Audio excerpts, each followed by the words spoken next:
I'd like to now open the floor for questions or comments, and so if you can raise your hand and then identify yourself and give your question.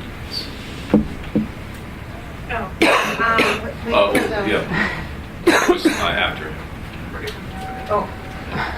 Dr. Lillian Willens, do research on China. I wish to address my question to Ms. Molemans and to Ms. Janssen. In China in 1943, I lived in China, Japanese interned all the enemy nationals. There were Dutch people, especially in Shanghai and all the camps. We had about 30 camps all over occupied China. I'm curious, we never heard of any comfort women attacking the people in the camps. I never heard of British or Americans or Dutch or Belgians. And I thought the guards, if they needed the comfort, they would go out and attack the Chinese. So did you ever hear of anything, of any rape of the women in the internment camps in China, occupied China, both of you, Dutch? No. No research on that. Can't say I have. No. I must admit it's new information for me. Yeah. And I mean, again, logical deduction. What happened in the Dutch East Indies must have happened in the other territories, such as British Malaysia, Philippines, and but not in China. Not in China. The internment camps. No, I did come across telexes, which were. I'm sorry. I came across telexes and classified reports from the Allied Intelligence Service, and this relates to internment camps in Shanghai, and it said something intriguing about the Japanese hunting for white women because of their liberal demeanor and the way and all. They hated them, and that's the reason why they interned them. And but the thing. Coming back to your question, there's a lot of field work to be done. There's what? A lot of field work still to be done. Yes, because if they had to repeat, there were 30,000 white women, stateless women in Shanghai. They were not interned. So I think if they had to attack, they would attack defenseless, stateless women. I'm just mentioning that. Mm-hmm. If you ever want information, I have that. Thank you. Let's connect right after. Yeah, we'll talk. I'd like to add something to that. Some of the internment camps in the Netherlands, like in the Netherlands, the Jewish Dutch were separated from the other Dutch. Yeah. But when interviewed the Jewish Dutch women, they said, "Oh, we were girlfriends." So it's a definitional. They were comfort women, but they considered themselves girlfriends. And then there were plenty of women in Shanghai that were white women that there is records of. They were not raped. Just keep it anyway. Okay, well, we'll discuss this. Okay. Okay. Let's talk about that. David and then Joyce. David Fitzgerald, retired Foreign Service. I have a question for Ms. Janssen. Yeah. Could you explain a little bit more about, I think you used the term hi-ho. Yeah. Exactly. I seem to hear you say that they were sort of the guards during the war of people, and then after the war they're still in touch with these people? No, what happened how was... How were you able to, I mean, did they identify themselves to you as that, and then they found your former inmates? Am I correct? What happened is that some people, Indonesians, volunteered to join the Japanese army, but they had separate groups, so they were kind of assistants to the Japanese army, to the Japanese soldiers, so that's why they often ended up being guards. But there were also KNIL officers, so formal soldiers from the Dutch East Indies Army, who were forced to take up a job as a hi-ho. They got paid. So they got paid 1/3 of the salary, and 2/3 was kept in a bank for them. That's how they reunited after the war. because they started asking for their money which was not yet paid. So they were very well organized, and what I understood is from a Japanese scholar who was in those days in the early 90s, he was working in Indonesia, and he heard their stories. He then got information that the Asian Women Fund was on the way, and he said, if you facilitate this and find these women, because you often are connected, they're all from villages, they heard a lot. In village people knew who had gone away, who was taken away. So if you do this, then at least you can get a little money back.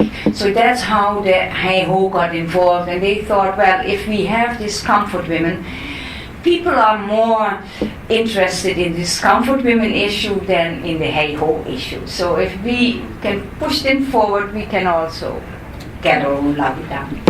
That's how it works. Hi, my name is Joyce. I'm a junior here at the university, trying to double major in political science and Chinese. And I'm also a part of Professor Mochizuki's International Relations of East Asia class. And I've decided that for 2 of my classes, I'm focusing on the comfort women issue in just different aspects. And so my question is kind of directed to all of you all, and it's, what's your opinion or thoughts on the December agreement between South Korea and Japan? And do you feel that it's adequate enough? And if so, like, why? And how do you think South Korea can implement that? Or do you think there's more to be done? And if so, what do you think can be done? Thank you. I'll take it. I know my colleagues and I have talked about this. Yeah, I mean, there were already a couple conferences in town on this, but yeah, if Evelina and then Sure. maybe Chris can quickly respond to that. Sure. For my female colleagues up here, because I think that's a really strong voice, we have talked about this, and we feel like the agreement is not really an agreement, that it is incredibly weak. In fact, just this morning I was in Congressman Ross Layton's office, and she even agreed that this was a weak so-called agreement, that it excludes the women who are comfort women not from Korea, so all the women that we're talking about up here, and that it was it's impossible to see it through. So we think that there needs to be more done, and personally I was disappointed in the U.S. response to the agreement. Did I say it right? Women?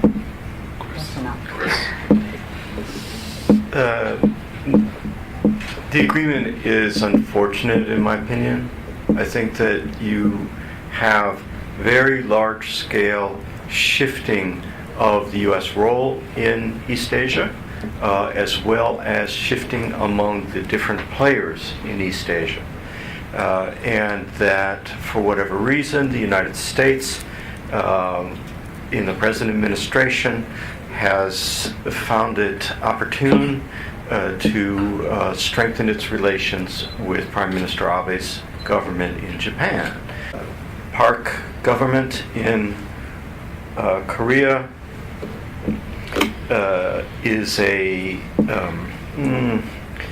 least in my view, a throwback to an earlier period in Korean history in which authoritarian rulers were seen as a valuable thing. Again, that it is in the interests of that government to try to put the comfort women issue behind them, quote unquote. So, as I said earlier, to the extent that the Abe governments claim that they wish to be front runners, leaders in justice for women in Asia, of course that's a welcome statement. Of course it is. The question has to be, is this actually truthful? And there's no the actual behavior of that government over the most recent period, and Abe in particular over his entire career, has not suggested that this is an honest or a truthful agreement. I think it's unfortunate, but I think that those are the facts.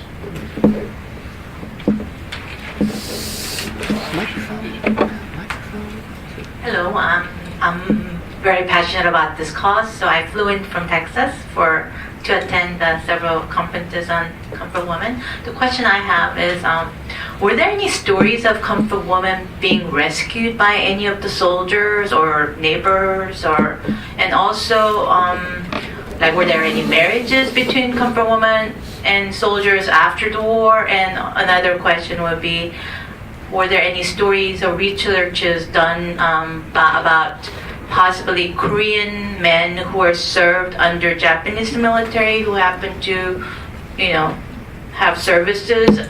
So just those topics, I'm curious. Thank you. This is a very touchy subject. There is an organization in the Netherlands for children of Japanese fathers and Dutch Indonesian or Caucasian Dutch mothers. And it was very hard to get in touch with them because they really fear the stigma of being called children of comfort women. Now, when I first got there and I met with a lot of them, it was interesting, of course, to take notes and also record their stories. And there was so much pressure on me not mentioning the term comfort women, and of course I did not. And then all of a sudden, when I started doing these personal interviews, some of them revealed that there was an element of force which led to their birth. And so I'm trying to follow up on these interviews and talk a bit more and find out more.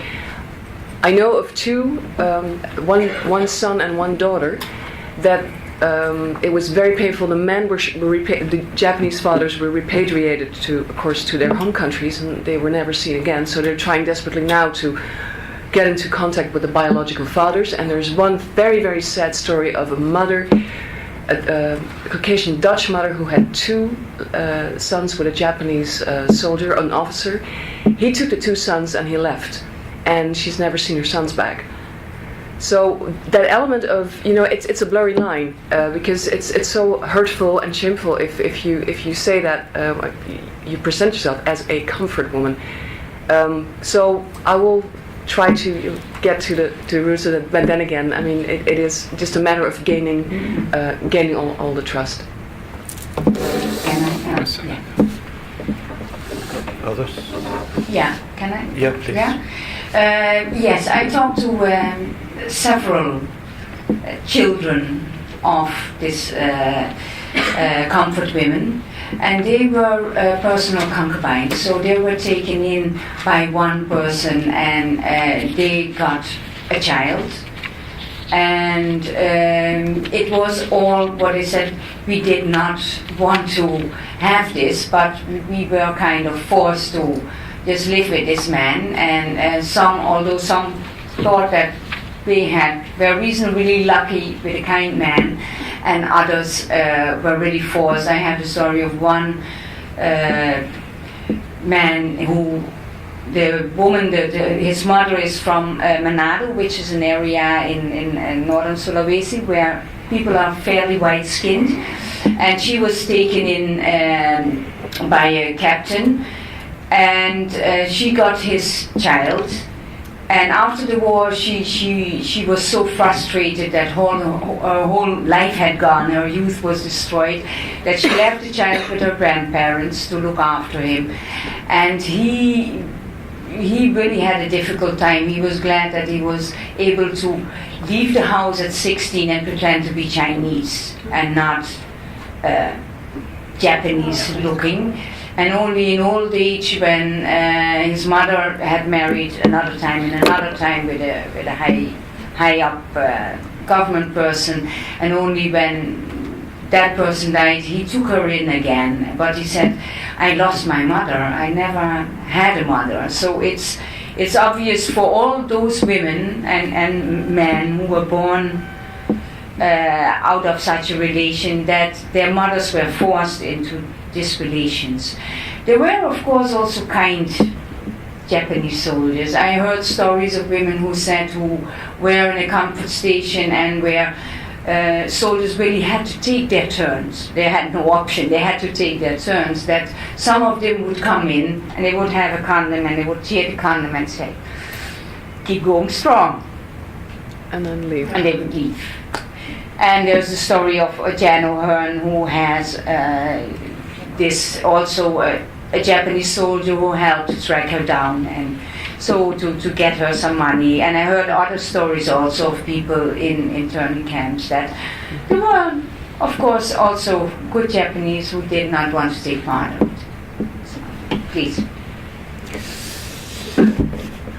Any sort of war crime or crime against humanity takes place in a particular social context. It doesn't take place free of the context in which people actually live. And those contexts are often very coercive. So you have a situation, particularly in the relationship between Korea and Japan.